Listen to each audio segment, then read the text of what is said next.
Evergreen is not putting your offer on your website and hoping that every month a few people are going to buy it. It's not this set and forget thing where you create your course, you put it on your website, and you never have to touch it ever again. And it just generates these sales for you on autopilot. It's this beautiful passive income stream that trickles in without you having to think about it. That is not what Evergreen is. And unfortunately, too many people think that that is what Evergreen is. And it leads them to create a course, put it on their website, and then suddenly they're not making any sales. And then they think, well, nobody wants my course. But it's not that nobody wants your course. It's that you don't actually have a sales process to sell the course. Hey, welcome back to Imperfect Action. This is episode 764. Today, I'm talking about Evergreen. If you want to sell your offers on Evergreen, this is what you need to know. And I hear this over and over again from my listeners, my email subscribers. People will say to me, Steph, I don't want to live launch. It's stressful. It's exhausting. I just want to put my offers on Evergreen and sell them like that. So I want to kick this episode off with a little bit of chat about the misconception about what Evergreen really is. Evergreen is not putting your offer on your website and hoping that every month a few people are going to buy it. It's not this set and forget thing where you create your course, you put it on your website, and you never have to touch it ever again. And it just generates these sales for you on autopilot. It's this beautiful passive income stream that trickles in without you having to think about it.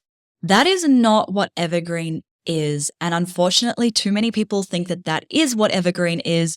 And it leads them to create a course, put it on their website, and then suddenly they're not making any sales. And then they think, well, nobody wants my course. But it's not that nobody wants your course. It's that you don't actually have a sales process to sell the course. So a true Evergreen funnel is a sales process that uses automations to nurture people through a very similar journey that they would be going through if you were live launching it. You can call it a funnel if you like. You can call it a sales process, whatever you want to call it. Essentially, what it is if you think of like a little upside down shaped pyramid where a lot of people are coming in at the top, that's your cold traffic.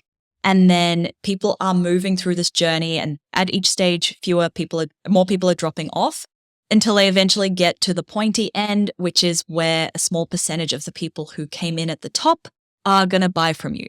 So throughout this process, you are nurturing them before they will eventually buy from you, before you eventually ask them to buy from you. But nurturing isn't just a couple of emails. It's not just a little nurture sequence where you send a few emails about yourself and your hobbies and what you like to do in the hopes that that's going to build a connection and they're going to want to buy from you. Unfortunately, that doesn't sell. And your Evergreen sales process still has to bridge the same magician's gap that your live launch would, except it's a little bit harder because now you're taking them on this automated journey rather than taking your entire audience on this journey in real time. What is the magician's gap? If you are new here, the magician's gap is my name for the gap between where your ideal client is today and where they need to be ready to buy your offer. So right now, there are some misconceptions that they have about the problem they're experiencing. Maybe they don't believe that it's possible to solve the problem. Maybe they aren't aware of your solution. And essentially, your free content is designed to bridge this gap to get them to the point where they are ready to buy. Essentially, with Evergreen, it's the same as a live sales process, but now instead of having everyone going through at the same time, you have lots of people at lots of different stages of the journey. For example, one of my offers is on Evergreen, and it's called the Podcast Launch Plan. And I have an automated webinar for it where somebody can register for the automated webinar. They get the cart open emails and they get bonuses based on when they registered for the webinar. If I were live launching it, everyone who would be registering for the webinar would be attending the same live webinar and their bonuses would all expire at the same date and time.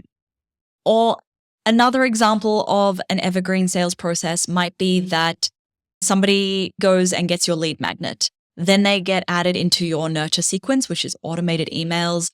From there, they get a call to action to book a fitting call where you then jump on the phone with them and then they get to work with you. Okay, so those are both examples of an evergreen sales process, but notice how they're very similar to what it would be like in a live launch. You're still taking them on that journey. It's not a set and forget and leave it. So we're going to share a couple of things you need to know about putting your offers on Evergreen. I love Evergreen sales processes. I think they can be great for generating consistent sales. They have generated a ton of revenue in this business, but there are some things that you need to be aware of before you just jump in and start setting them up. The first thing, putting your offer on your website and driving people to the sales page usually isn't going to be enough to convert. I'm sorry. I know you want to, but it doesn't. And it might work for the lower ticket offers that are a real no-brainer. And there's a really strong sales page, you have a strong social proof, and you have very little inherent risk involved in buying it. Or in a situation where there is a really immediate pain point that needs solving. For example, my friend Riz, who runs a business called Found Legal, she has a digital product called the Copycat Kit, where if somebody has copied your work, let's say they've gone and copied all of your social media content and shared it on their own page, you can buy her Copycat Kit and make that pain point go away very quickly. But most of the time, you're not dealing with an urgent, immediate pain point like that, and someone isn't just going to see your offer, read the sales page, and they're going to be ready to buy it immediately. Instead, they need to go through the sales process, a process where you are addressing their hesitations. Do I trust you is going to be a big one. And once they do trust you, is this offer a good fit for me? Will this work in my situation? Is this worth the risk that I might waste my money, waste my time? I might risk failing again if they've already tried other things to solve this problem.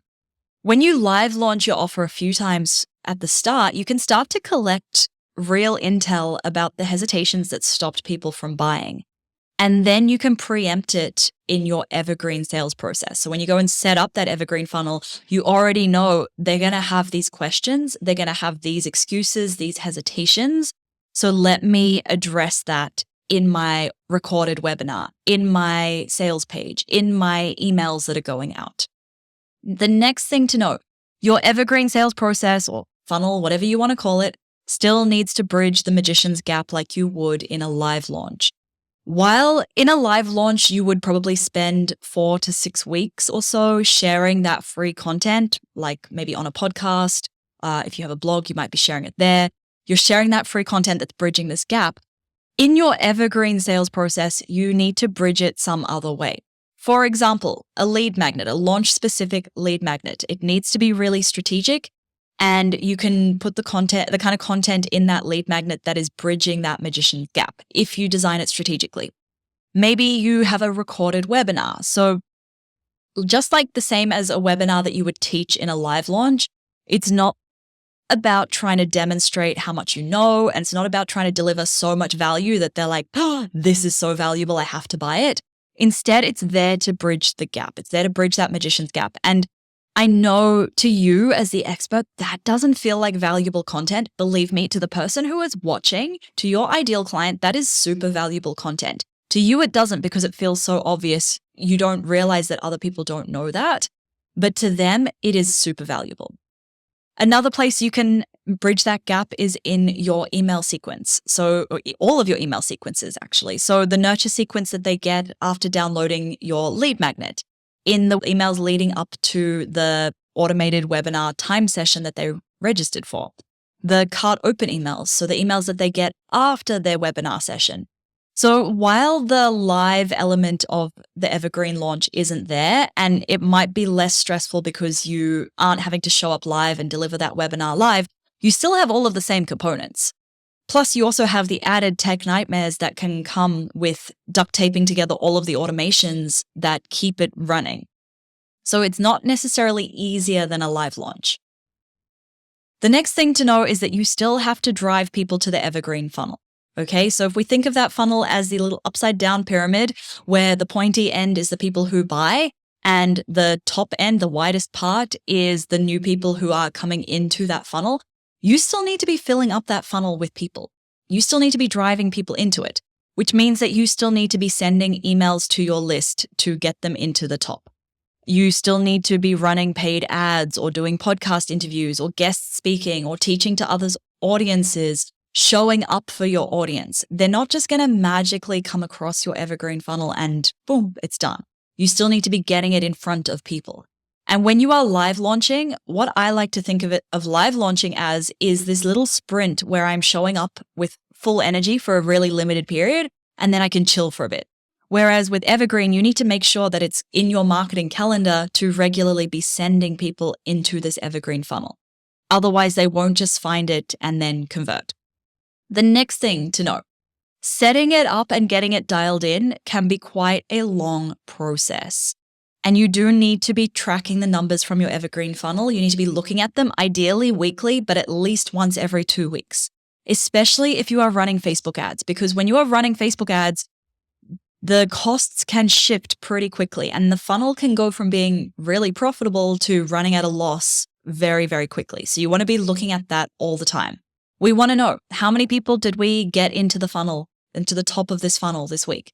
How is each step of the funnel converting? What is the overall revenue from this funnel versus the expenses like paid ads? What was the overall profit? If it's converting well and it's profitable, then we know, okay, great, we can dial this up. We can spend a bit more on ads and get more people in because we know it's going to convert. If it's not converting well or if it's running at a loss, then we know we need to tweak something. We need to fix it. It is definitely not a set and forget kind of thing, which I know some people believe that Evergreen is like this beautiful passive income stream where you set it up once and it's done and it just ticks along in the background. But no, you need to still be looking at it and you still need to be looking at the numbers and tweaking it all the time. Evergreen, setting up an Evergreen funnel is so much easier if you live launch the offer first, at least once, but ideally a few times. When you live launch your course or your program or your membership, you have a whole bunch of people going through the whole sales process at the same time. And that gives you feedback. You know what questions they're asking, you know what hesitations they have. It gives you intel. You can find out why they didn't buy. And it gives you data because you can see how each step in the journey converted. And then once you have those insights, then you can tweak it and you can improve it before you spend weeks setting up the entire funnel and connecting together all the tech. Because setting up the funnel is going to look something like recording the webinar, automating all of the deadlines, automating all of the emails, automating all the sales pages, and this can take quite a while to do. And once it's set up, it's not that easy to tweak it. So I've been putting off re-recording one of my Evergreen webinars for about a year because once I've re-recorded, I know that's going to change the length of the webinar, which then impacts all of the deadlines in the sequence, which means I then need to go and change all of those deadlines and make sure that everything is correctly set up tech-wise. It's not an easy task. I currently have one of my offers. So the podcast launch plan is on an Evergreen funnel. It converts really nicely, but I got it to the stage because I did about 7 live webinars over 2 or 3 months for this offer. And I made sure that those webinars were converting really well before I pre-recorded it. I wanted to test all of the different things I could test before I sat down and pre-recorded the webinar. I wanted to test the messaging, different bonuses, all of the different things just to make sure that it was fully optimized. And doing it live, testing it live was much quicker than pre-recording it each time because once you've live launched it once, the hard part is done, right? Once you've written the sales page, the emails, you've done the webinar, it just becomes a matter of tweaking it. And then you can live launch it again and again and again. And when you're really happy with it, then we go and pre-record, set up the sales page, set up the emails, automate all of that. Now, if you are ready to dial in your sales process through live launching, even if you are thinking of making your offers evergreen in the long run, I would love to have you join me inside Launch Magic to create a rinse and repeat launch strategy that's going to help you make more sales of your courses or your memberships or your programs. It's going to help you make more on-demand cash injections and more freedom in your business whenever you want it. I only run it twice a year and doors open again on 22nd of February. I'm also running a bonus free workshop for waitlist members only. And in this bonus workshop for free, I teach module 1. You can see all of module 1 of Launch Magic, get a bit of an idea of whether it's going to give you what you need to start setting up those launches and eventually turn those into evergreen. So you need to be on the waitlist to get an invite to that free workshop. If you want to get on the waitlist, send me a DM, send me the word magic. I'm there on Instagram at stephtaylor.co, or you can head on over to stephtaylor.co/magic and get on the waitlist over there. Now, if you have not yet already left a quick rating and a review for this show, please take 30 seconds to do so. I read all of them. A lot of work goes into producing this podcast 3 times a week, and it means a lot to me and it means a lot to my team when you take just a little bit of time to do that. So please, we really appreciate it when you do. Thank you so much for listening. Catch you next time.